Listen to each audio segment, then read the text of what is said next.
Praise lord. ఈరోజు బైబిల్లో నుండి లేవీకాండం 4వ అధ్యాయం 6-7 వచనాలు చూసుకోవచ్చు.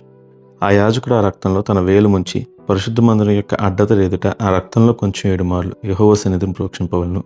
అప్పుడు యాజకుడు ప్రత్యక్షపు గుడారంలో యెహోవా సన్నిధిని ఉన్న సుగంధ ద్రవ్యముల ధూపవేద కుమ్మల మీద ఆ రక్తంలో కొంచెం చెమిని ప్రత్యక్షపు గుడారం యొక్క ద్వారం వద్దనున్న దహన బలిపీఠం అడుగున ఆ కోడి యొక్క రక్తశేషం అంతయు పోయవలను. చూసారు, ఇక్కడ మనం చూస్తున్న మాటలో ఎవరైనా ఒక వ్యక్తి ఇశ్రాయేల్ సమాజంలో తెలియక దేవుని ఎడల తప్పు చేస్తే, పొరపాటు చేస్తే అతడు ప్రాయశ్చిత్తం చేయవలసిన పశువు యొక్క రక్తం గురించి రాయబడిన మాట.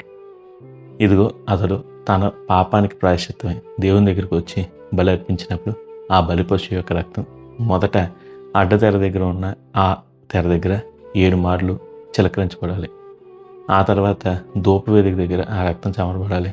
చివరిగా దహన బలిపీఠం అడుగున రక్తశేషంతో పోయబడాలి.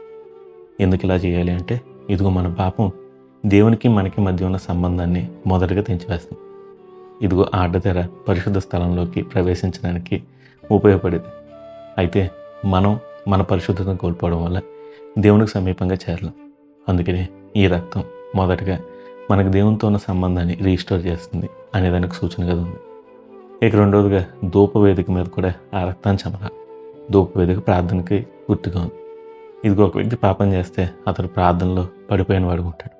ప్రార్థనలో సంబంధాన్ని కోల్పోయిన వాడుగా ఉంటాడు. అతడు దేవునితో మాట్లాడలేడు, దేవుని మాటను వినలేడు. అందుకనే ఇదిగో మనకున్న ఆ సంబంధాన్ని, దేవునితో మాట్లాడే ఆ సంబంధాన్ని, దేవుని మాటను వినే ఆ అనుభవాన్ని పొందుకోవాలంటే ఇదిగో మన కొరకు ప్రాయశ్చిత్తం జరగాలి. బలి పశువు యొక్క రక్తం ఒకటి ప్రోక్షించబడాలి. ఇక చివరిగా దహన బలిపీఠం అడుగున అది ఖచ్చితంగా పోయబడాలి. ఇదిగో దహన బలిపీఠం అనేది ప్రాయశ్చిత్తానికి సూచన. మనం పాపం చేస్తే ప్రాయశ్చిత్తం తప్పనిసరి. అవును, ఇదిగో ఈ రక్తం మనకు తెలియజేస్తుంది, మనం ప్రాయశ్చిత్తం చేస్తేనే దేవునికి మరలా చేరుకోగలం, మన పాపం కడగబడాలని చెప్పి. యేసుక్రీస్తు ప్రభు అదే చేశాడు. ఆయన మన కొరకు తన రక్తాన్ని కాచి మనల్ని పరిశుద్ధులుగా తీర్చిదిద్దాడు.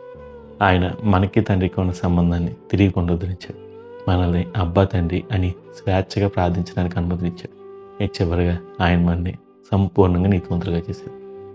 మన క్రియల ద్వారా కాదు, ఆయన యందు విశ్వాసం ద్వారా. మరి మీరు ప్రభు యొక్క ఈ కృపను పొందుకున్నారా?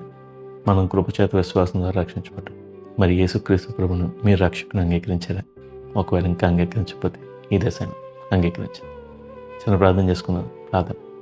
పరలోకమున్న తండ్రి, ఇదే నాన్న నీవు మాకు ఇచ్చిన గొప్ప భాగ్యాన్ని బట్టి నీకు వందనాలు తెలియజేసుకుంటాం. దేవా, మేము చేసిన పాపం వల్ల నీకు మాకు ఉన్న సంబంధం దేవతను మేము కోల్పోయాం. ప్రార్థించి యోగ్యతను కోల్పోయాం దేవతండి. దేవా, మా పాపాలు దేవతని మమ్మల్ని నీకు దూరంగా చేసిన తెలియజేసిన దేవతండి. అయితే యేసుక్రీస్తు ప్రభు నీవు కాచిన రక్తం ద్వారా నీవు మా కొరకు చేసిన బలియాగం ద్వారా దేవతండి వాటన్నిటిని పునరుద్ధరించావు దేవతండి. మమ్మల్ని తండ్రి త్యాగం చేసామని అబ్బా తండ్రి అయిన దేవతండి నిన్ను మొరపెట్టుకు మాకు భాగ్యం దయచేసావు దేవతండి. మా పాపాన్ని ప్రాయశ్చిత్తం చేసి మమ్మల్ని పరిశుద్ధులుగా మార్చని తెలియజేస్తున్నాను. అట్టి భాగ్యాన్ని మాకు దయచేసిన నీకు ఆలోచించుకుంటూ నా ప్రభుని ప్రియరక్షకు నజరేయుడైన యేసుక్రీస్తు నామములో ఈ చిన్న ప్రార్థన అడిగి వేడుకుని పొందుకొని నిన్నే స్తుతిస్తున్నాను ప్రియ పరలోక తండ్రి. Amen, amen, amen. God bless you. Have a blessed day.